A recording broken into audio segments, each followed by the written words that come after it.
mata dureewwan oduu isinitti himuun itti aansuun bal'ina isaatti kanan darbu ta'a. Daawwattoota keenya oduu keenya jalqabaatiin televezyiinii EBS fi Burtukaan Tamasgeen dabalatee namoota 16 irratti himannaan 3 baname. Oduu biraatiin sochii ogeeyyii fayyaa Itoophiyaa mootummaan gaaffii isaanii akka deebisuuf jalqaban har'as guyyaa sadaffaadhaaf itti fufee jira. Sochii gaaffii ogeessota fayyaa keessatti hirmaachuu kootti hospitaalarraa buufata fayyaatti na jijjiiran jechuudhaan dooktoriin tokko himate. Gabaasa bal'aa kan dhageessan ta'a.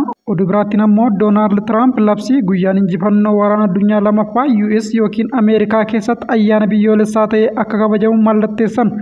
Akkam jirtu daawwattoota keenya oduun amma isinii eeree fi kan biroo bal'ina isaa kan dhageessan ta'a. Chaanaalii keenya laayik, sheer, sabskiraayib akka gootan kabajaan isin gaafachaa irra itti aansuudhaan gara bal'ina oduutti kanan darbu ta'a. Televezyiinii EBS fi Burtukaan Tamasgeen dabalatee namoota 16 irratti himannaan 3 baname.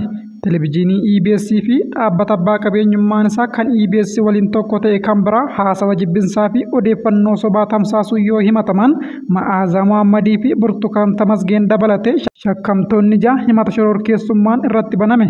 Namoonni dhuunfaa abbaan alangaa waliigalaa kaleessa caamsaa 6 bara 2025 himate Ameerikaa fi Itoophiyaatti kan argaman yoo ta'u, Ma'aazaa Mohammad Tasfaayee Waldasillaasee miidiyaa EBS fi dhaabbata obboleettii isaa dhaabbata piroodakshinii fi beeksisaa Silver Spring hojii gaggeessitoota dhaabbilee adda addaa magaalaa Finfinnee keessatti hojjetanii fi Burtukaan Tamasgeen dabalatee namoota 16 irratti himannaan baname.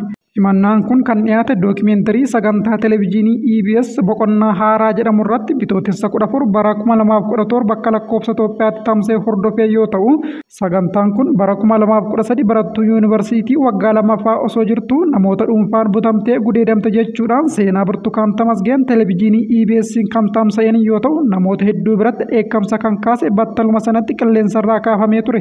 Kana hordofuun dookimeentarii miidiyaalee mootummaa irratti waa'ee seenaa ishee dhugaa irratti hojjetameen yaada EBS'if kenniteen guutummaan guutuutti soba akka ta'ee fi namoota dhuunfaa qophii dookimeentarii sobaa kana duuba jiru jedhaman kanneen biyya keessatti argaman to'annoo jala ooluu isaanis ifa ta'eera. Dhaddacha kaleessa waaree booda ooleen himatamtoonni mana murtii olaanaa federaalaa dhaddacha ramaddii lidataa kan yakka farra shororkeessummaa ilaalutti dhiyaachuun gocha yakkaa kana keessatti hirmaachuu isaaniitiin himatamanii himatamtoonni kunneen hirmaatota hagammaatti hin hidhamne biroo waliin gurmaa'uun mootummaa federaalaa fi naannoo Amaaraa heera mootummaatiin hundeeffaman humnaan aangoorraa kaasuudhaan aangoo humnaan dhuunfachuuf yaaduun socho'anii yoo kun hin milkoofne immoo humna fayyadamuudhaan mootummaan akka mari'atu dirqisiisuu kan yaadan jechuudhaan himannaan kun ni agarsiisa.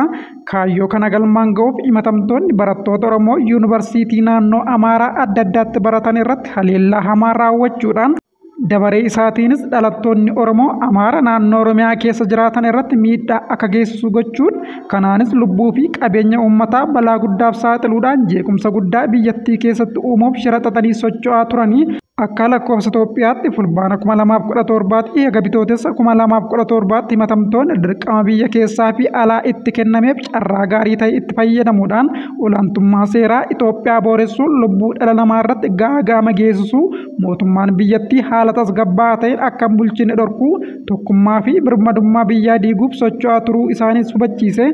Haala kanaan himatamtuu jaaffaan yuunivarsiitii Dambidollootti barattaa osoo jirtuutii waan butamtee gudeedamte fakkeessite himatamtoonni kunneen eenyummaa sobaa fayyadamuu dabalatee faayinaansii karooraa fi raawwii gocha kanarratti hirmaachuu isaaniitiin yakka shororkeessummaatiin himatamanii. Himata kana keessatti himatamaan 7ffaan immoo dhaabbata televezyiinii EBS yoo ta'u, himatamaa 8ffaan dhaabbata Silver Spring yookiin dhaabbata obboleettii EBS ta'uunis ibsame.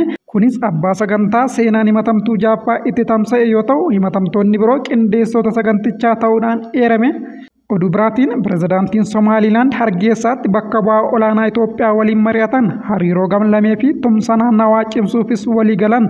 Pirezidaantiin Somaaliilaand Abdirrahmaan Mohammad Abdullaahi hoogganaa qoonsila Itoophiyaa Somaaliilaanditti argamu Ambaasaadar Tashoomaa Shundee masaraa isaanii magaalaa Hargeysaatti argamutti simachuun dhimmoota gamlamee irratti mari'atan. Aangawoonni lameen marii kaleessa caamsaa 6 bara 2025 taasisaniin hariiroo dippiloomaasii yeroo dheeraa Somaaliilaandii fi Itoophiyaa gidduu jiru cimsuuf tarkaanfiiwwan fudhataman bal'inaan kaasuu isaanii horni dippiloomaat gabaase. Mariin kun kan gaggeeffame pirezidaantichi haala biyyattii irratti haasawa paarlaamaa biyyattiif taasisan irratti gara Itoophiyaatti daawwannaa hojii taasisuuf qophii taasifamaa akka jiru beeksisuu isaanii hordofeeti. Walgayii kanarratti Pireezidaant Abdirrahmaan Mohammad Abdullaahi waliin Ministeera Dhimma Alaa fi Tumsa Idil-Addunyaa Somaaliilaand Abdirrahmaan Daa'ir Aadaan argamanii marii isaanii irratti gamalachuun tumsa gamalamee cimsuuf kutannoo qaban irra deebi'anii kan mirkaneessan yoo ta'u, mariin akkanaa gaggeeffamuun barbaachisaa ta'uu kaasuu isaaniis gabaasichi mirkaneesse.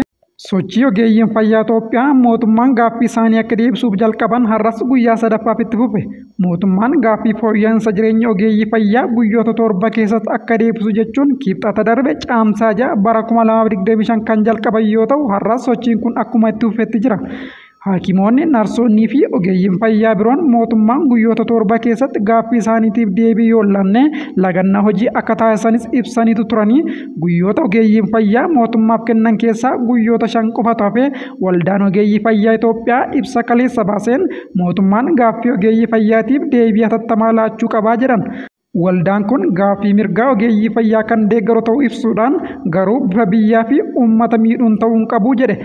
Yeroo ammaa kanas hospitaalota biyyattii garaagaraa keessatti mormiin kun adeemsifamaatii jira.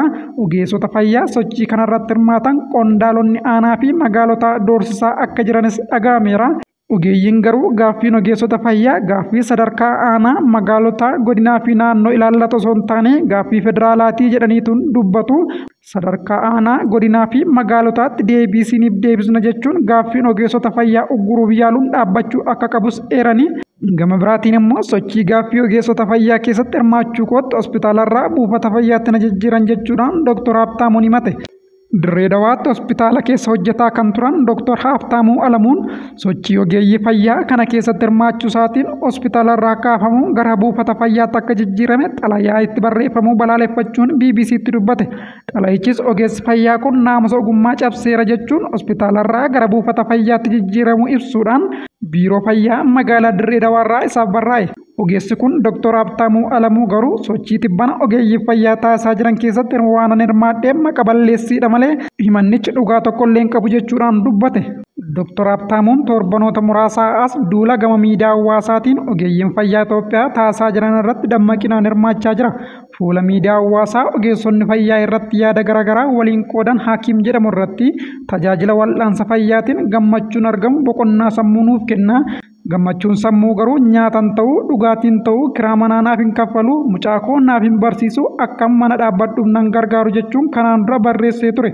Erga sochii ogeessota fayyaa kanarratti hirmaachuu jalqabee as garuu hooggantoonni biiroo fayyaa bulchiinsa magaalaa Dirree Dawaa bilbilanii akka inni waan gochaa jiru kanarraa of qusatu isa gaafatan. Inni immoo mirga koo gaafachuu hin dhaabu jechuudhaan BBC'tti hime. Boodarras hooggantuun biiroo fayyaa bilbilteetti dhaadachuu fi sodaachisuu kan kaase Hakimni kun boodarras xalayaan isa qaqqabee rakkoo naamusaa qabda waan ta'eef gara buufata fayyaatti jijjiiramteetta kan jedhudha. Hakimni kun rakkoo naamusaa akka hin qabnee fi itti yaadame waan sochicha keessatti hirmaachuu isaatiin qofa akka ta'ee fi maqaa koos balleessaniiru jedhe. Ittaanaan hoogganaa biiroo fayyaa bulchiinsa magaalaa Dirree Dawaa obbo Yuusuf Sayyid ammoo Dr. Habtaamuu Alamuu rakkoo naamusa cimaa waan qabuuf akka jijjiiraman taasifamu BBC'tti himan. Haa ta'u malee barreessaan koree naamusaa hospitaala waliigalaa Saabbiyaa Dr. Wandawasan Taayyee gama isaatiin Dr. Habtaamuun rakkoo naamusaatiin himatamee nu biratti dhiyaateen beeku jechuun hakiima of kennee hojjetu ta'uu dhugaa ba'an. Doonaald Tiraamp labsii guyyaan injifannoo waraana addunyaa lammaffaa US yookiin Ameerikaa keessatti ayyaana biyyoolessaa ta'uu labsu mallatteessan. Pireezidaantiin Ameerikaa Doonaald Tiraamp labsii caamsaa 8 bara 2028 guyyaa injifannoo waraana addunyaa lammaffaa jechuun labsu mallatteessanii jiru. Caamsaan 8 waraana addunyaa lammaffaa keessatti guyyaa injifannoo jedhamuun beekama. Injifannoon kun waggaa 80ffaan isaa immoo guyyaarraa kabajamaatii jira. Doonaald Tiraamp haasawaa taasisaniin addunyaa irratti michoonni keenya waraana addunyaa lammaffaa torban kana keessa kabajaatii jiru. US Ameerikaan garuu ayyaana mataa keenya kabajjeellee hin beeknu. Injifannoon kun akka galma ga'uuf sababni guddaan unu ayyaanichis kan keenyadha jechuudhaan dubbate. Jaalattanis jibbitanis gara waraana sanaa seenneerra injifanneerras namoota gurguddoo hedduurraas gargaarsa guddaa arganne michoota gurguddoo hedduus horanneerra jechuudhaan dubbatan. Waraana addunyaa lammaffaa injifannus garuu akka nama hundaatti beekamtiin kennine jechuudhaan pireezidaantiin Ameerikaa Doonaald Tiraamp fuula miidiyaa hawaasummaa isaanii irratti qoodan. Pireezidaanti Tiraamp michoonni keenya addunyaa guutuutti argaman hundi injifannoo waraana addunyaa lammaffaa keessatti arganne kabajaatii jiru jechuudhaan biyyi injifannoo kana kabajaan jirre US Ameerikaa qofadhaa jedhan.